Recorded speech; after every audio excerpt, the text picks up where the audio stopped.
Hello, good morning. Good morning. So welcome all of you to come to our interpreting class. And this class is called Interpreting Theory and Practice. So from the name you can guess what we are going to do for the whole semester, right? So we'd like to deal with both interpreting theories and skills and practice. So in terms of those theory things, possibly you have to concentrate your focus on a lot of abstract terms, definitions, all right? At the same time, I require you to participate into the classroom activities. So this kind of class is a kind of combination of both theory and practice, all right? I'd like to start from the very beginning of the lecture or the course, the memory training. Why do I start from that? So I will explain that later on. And today, we'd like to start from interpretation process and the definitions, because only knowing this process and definition can you know the basic skills that you should grasp as a beginner interpreter or student interpreter, okay? So I'd like to focus on the following four things: the process and definition, and some basic skills for interpreting class, and I will stress most the importance of interpreting memory training, okay? And of course, I will introduce you how does this working memory work for the whole interpreting process as for the memory part, okay? So how does the process of interpreting go through? You must have this kind of experience before as a, student interpreter working for some important official and as a volunteer, or sometimes you have seen this scenario in the movie or in watching television programs. So what is the process? You can imagine it's the picture like this. I will show you the whole picture. So interpreting is a kind of a cross-cultural activity. In this process, we need interpreter working as a kind of bridge, linking the two sides, both of the source language part and the target language part. So it is kind of bridge or link between the two sides. So in this case, we say that it is a cross-cultural activity. Why? Because just because of the interpreter's roles, we have the effective communication. So from this process, we can infer to the definition of interpreting.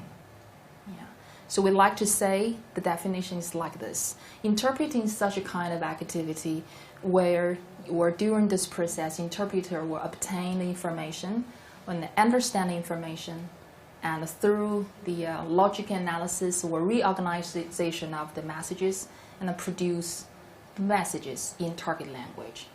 Right, so this is the definition. You know that, all right? I want you to know this, I want you to be professional.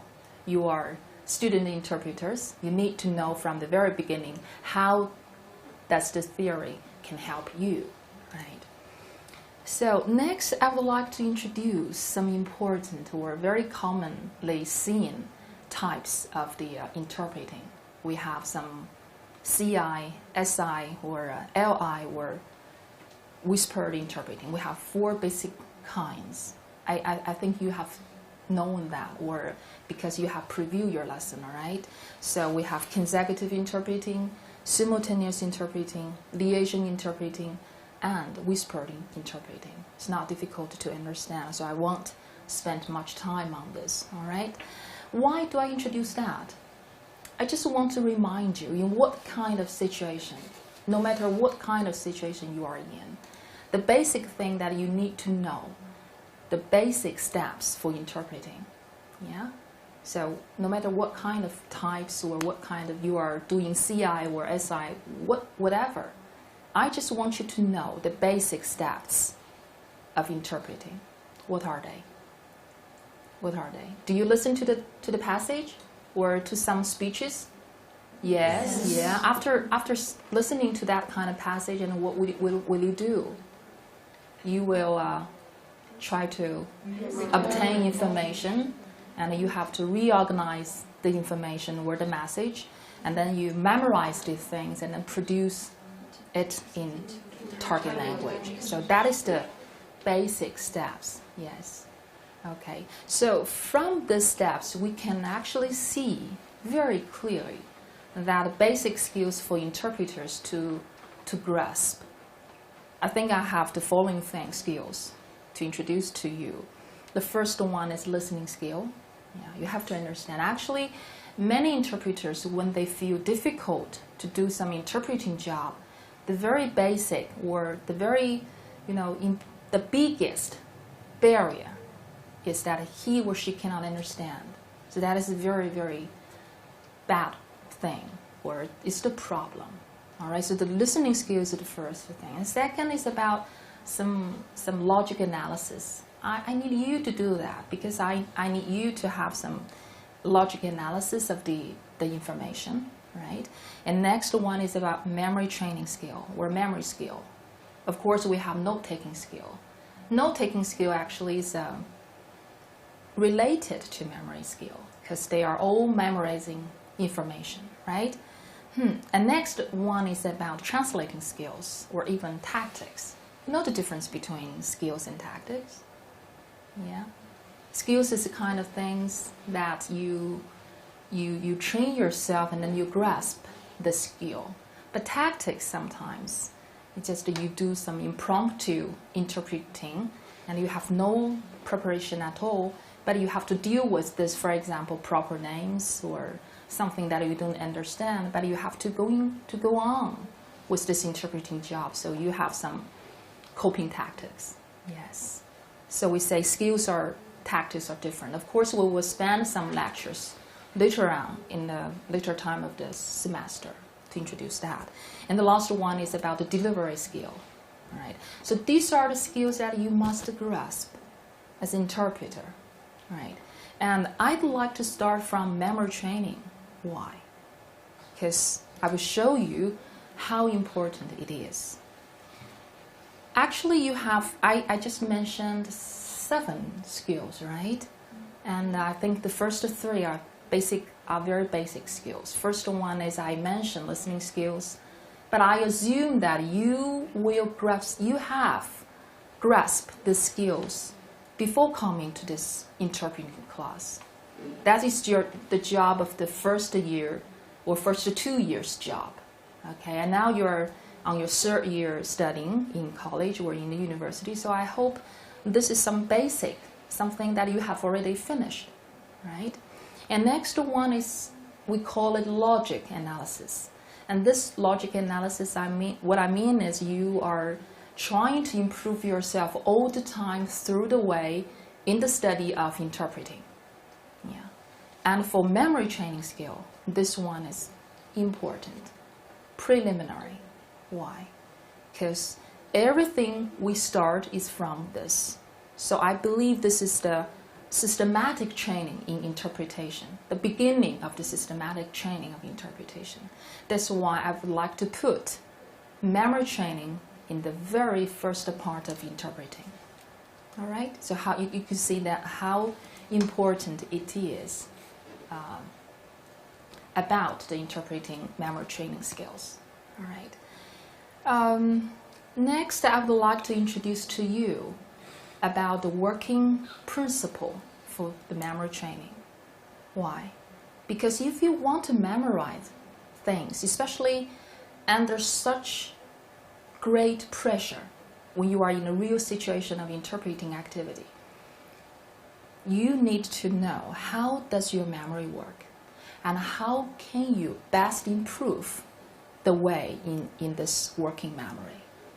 All right, so that's why I like to introduce to you these terms or working principles. Yeah. And I like to start from the classification of those memory training things, or memories, the types, the classifications, yeah, the category of the memories.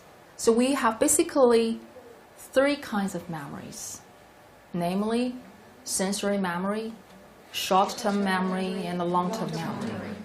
So what is a sensory memory? What is sensory memory? I will first do a little bit quiz. I will read a group of words. You just listen. You just listen. You don't use your pen. You don't use your notebook, Just listen and try to understand what I'm going to read. I'm going to read some words, okay? Try to find it out. They are table, chair, lamp, elephant, computer, apartment, enthusiastic, kindergarten, communication, hospital, people, distraction. Is it difficult for you to memorize all of them? Yes. So try to count how many words that you have already memorized in your mind. How many? 5? 7? Is it 5 or 7 or more than that? More. 10? Less than 10. Less than 10, okay. And fewer than 10 you mean. And what else? Okay. Actually, these words are the so-called information unit. So I like to come back to the sensory definition of the sensory memory.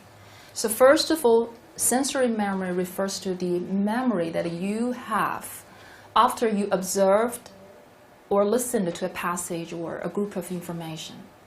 Yeah, this is a sensory memory. Just 1 second later. So I ask your response just after I finish reading this information, right? Okay, so this is a sensory memory. And the feature of the sensory memory is that we possibly, at most, you can have 12 information units. But very badly, it disappeared very quickly.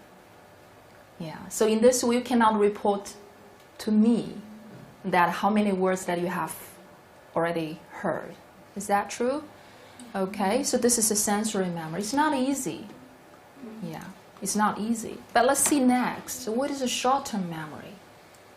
Short-term memory is this kind of memory that you have after 1 minute, which means you possibly use your processing ability, reorganization of this message or information. Okay, and according to one of the important psychologists, and he did an experiment and proved that he said that there are basically 7 plus or minus 2 information units about the short-term memory. The very good thing is that possibly this memory will retain for 1 minute. So it is good news to you. Otherwise, you will be crazy about all the information that you are going to hear or get from the speakers, Okay. So very bad thing, again, about short-term memory is that it disappeared very quickly too. But there's good news. What is the good news? You can do some compensation. What is it?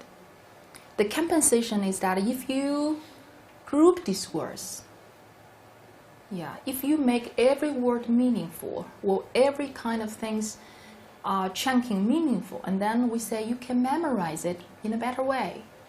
So we call it, you can compensate through grouping or chunking. What does it mean? I will show you how does group work. I will read the words again, but this time I will read them according to different groups. Listen, the first group, okay? Table, chair, lamp, computer. So, why I put them into the same group? Because they are all something near the table possibly, right? Table, chair, lamp, and the computer. All right. In the second group, hospital, apartment, kindergarten. What are the similarity between the 3 words? Buildings, places. All right. And the third one, just the 1 word. If you have the kindergarten to go, that means you are very, very young kid, then you are happy, and then you are feeling enthusiastic. All right. But distraction, very totally, extremely opposite thing to enthusiasm. right? So possibly helping you, all right? The last group is about communication. People can communication. Elephant can, but in their own ways. We don't know. Okay, so after we have making all these words into different groups, what happened? Do you feel your short-term memory is better? Or if you close your eyes, can you memorize these 12 words easily? Right? Table, chair, lamp, computer, and hospital. Yes, very good. Yeah. So you could see that short-term memory could be very, very helpful. And in this case, you can guess the later part that I'm going to tell you. The very important working memory is related to short-term memory. Yeah.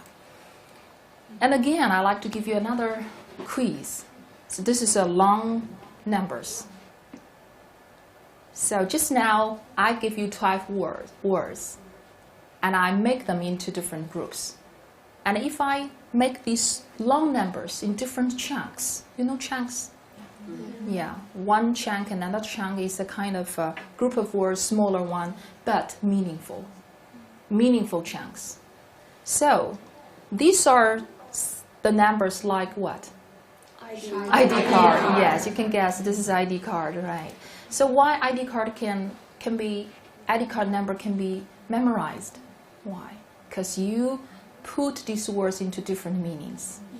So 210 stands for Liaoning provincial code, and 105 stands for Shenyang code. All right. And next one is the birthday of people, and the last 4 words are possibly random digits. Yeah. And I put this way because I don't want to find this is the real number of somebody's ID card. So I chose the 4 random digits. All right.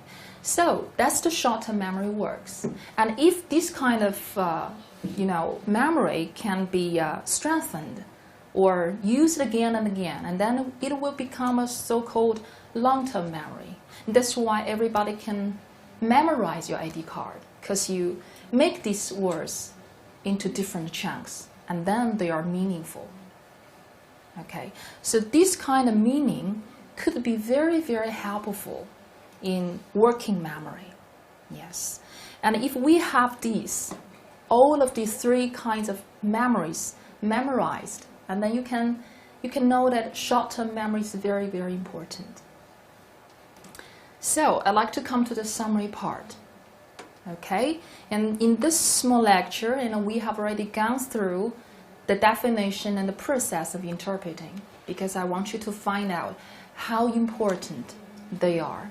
Because through the whole process, you know what kind of basic skills that you must grasp, and the direction that you are working for. Yeah, you have the whole year to strive for that. Okay, and memory skill is important because it's the starting point of the whole systematic interpreting training. All right, so I hope that you know all these types or classification of the memories, and then you can find out what is the working memory, working principle of memory. So next time I will introduce that basically. So that's all for today. Thank you very much. Thank you.